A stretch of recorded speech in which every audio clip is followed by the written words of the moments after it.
En el caso de este cuarto número del Boletín Pie, haremos una reseña sobre la utilización de ácido fólico para la prevención de malformaciones congénitas del tubo neural, una política sanitaria implementada por varios países que ha demostrado ser de beneficio para la salud colectiva de sus poblaciones por más de 30 años. Si hoy día realizamos una búsqueda de la mejor evidencia disponible sobre el tema, deberíamos poner especial atención a dos revisiones sistemáticas.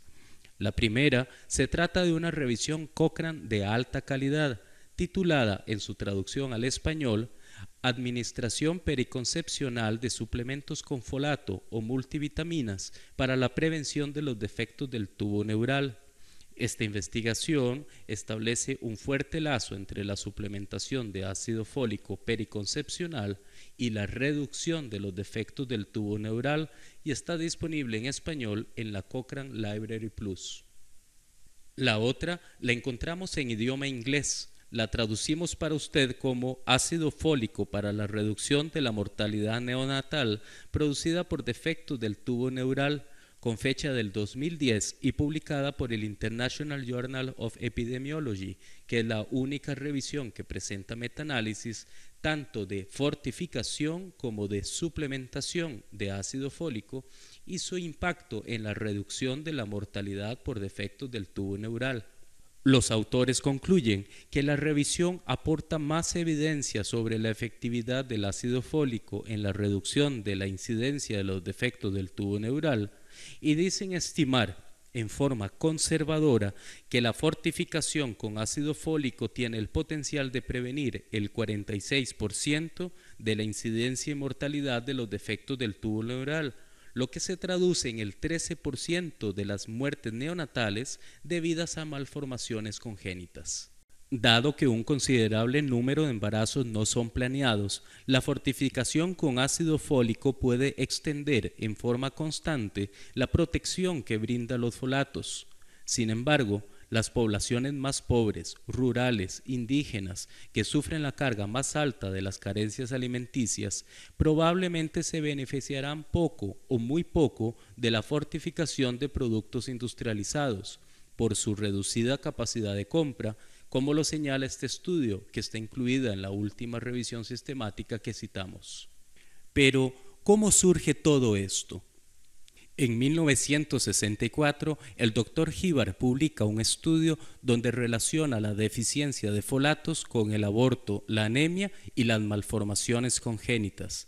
4 años más tarde, logra señalar una relación específica con las deficiencias del tubo neural. Para 1991, el Consejo Médico del Reino Unido, conocido por sus siglas MRC, a través de su grupo de vitaminas, lleva a cabo un ensayo clínico controlado, aleatorizado y multicéntrico, donde se confirma que el uso de suplementos de ácido fólico protege a mujeres con embarazos previos afectados por espina bífida o anencefalia a que se les repita el evento. Los resultados de este estudio se publicaron en la revista Lancet. Ese mismo año, el CDC de los Estados Unidos recomienda el uso de ácido fólico para la prevención de las afecciones del tubo neural. Sin embargo, la FDA se opone a tal recomendación. No es sino hasta 1996 que ese ente regulador incluye en su reglamento el uso de granos enriquecidos que permita el consumo de 100 microgramos de ácido fólico sintético. Es curioso que, a pesar de que los estudios iniciales se realizaron en Inglaterra, no es sino hasta el año 2007 que la Agencia para la Seguridad Alimentaria del Reino Unido, FSA por sus siglas en inglés, hace obligatoria la fortificación de harina de trigo con ácido fólico.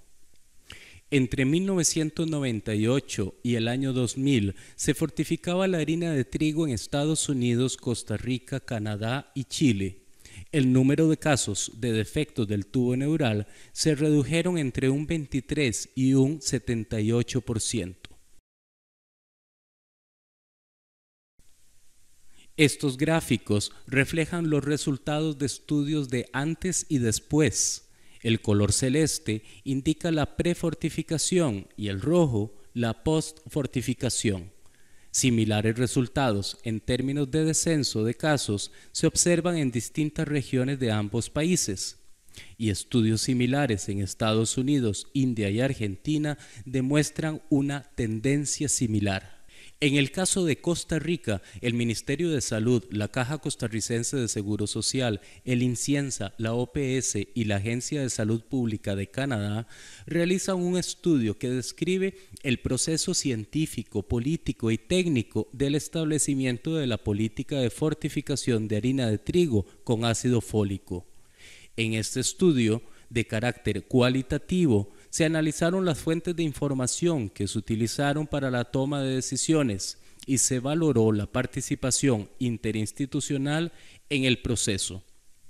El estudio de caso concluye que esta fue una política consensuada, con participación activa tanto de niveles políticos como técnicos, que se basó en la mejor información científica disponible y que produjo un impacto positivo y sostenible en la salud de la población.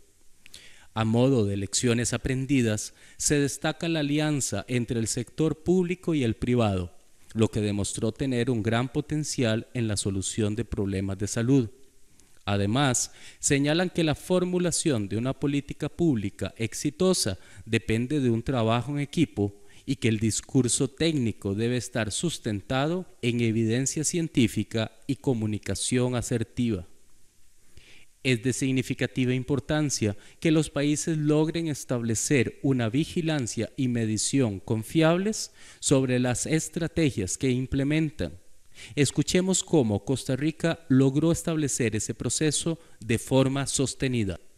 Iniciamos a finales del 95 una propuesta de incluir en la encuesta nacional de micronutrientes organizada por el Ministerio de Salud las determinaciones de ácido fólico.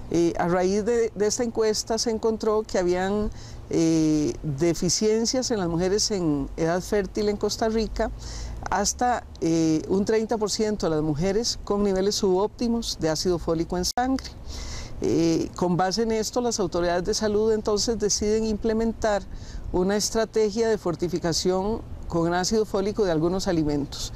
Inicialmente se empezó con las harinas de maíz y de trigo, posteriormente se vinieron implementando en otros alimentos como son la leche y el arroz, que estuvo implementado ya en el 2002. Antes de la fortificación de los alimentos con ácido fólico, teníamos una prevalencia de 12 por 10.000 nacimientos de defectos del tubo neural. Y en promedio, la prevalencia de los defectos del tubo neural era de 12 por cada 10.000 nacimientos. Desde que inicia la fortificación de los alimentos, que fue en el año 1997, a partir de ahí se empieza a notar un descenso en la prevalencia de los defectos del tubo neural. Este descenso ha sido paulatino y ha ido aumentando conforme se han ido introduciendo otros alimentos en la fortificación de alimentos. Estos resultados además se han podido constatar con relación a las muertes de los niños por defectos del tubo neural, que también han venido en descenso en forma importante. Se comparó los niveles de ácido fólico antes de la fortificación, que fueron a raíz de la encuesta nacional en 1996, con los niveles de ácido fólico posteriormente que se hicieron en la vigilancia Centinela, todo esto coordinado con el Ministerio de Salud, y los datos de laboratorio, los que los realiza es el Centro de Referencia de Química Clínica de acá mismo en el INCIENSA. Al ver todo en conjunto, desde el punto de vista epidemiológico, la disminución en la prevalencia, los datos de laboratorio, la disminución de los defectos, inclusive disminución de anemia por deficiencia de ácido fólico, que nos llega a hacer la conclusión de que esta política ha sido efectiva en la reducción de los defectos del tubo neural. En cuanto a si esta política ha sido implementada por otros países, pues sí, muchos países, se dice que actualmente son alrededor de 40 países los que fortifican ya sea uno o varios alimentos con ácido fólico. Sin embargo, no todos los países han sido evaluados adecuada esta política por diferentes motivos. Algunos países fortifican alimentos, pero no tienen un centro de registro de enfermedades congénitas, entonces no pueden evaluarlo. O no hacen exámenes de laboratorio, no hacen encuestas serológicas a nivel nacional o en grupos centinelas, entonces no pueden evaluar este punto también. Entonces sí, muchos países lo están realizando, pero pocos lo han evaluado.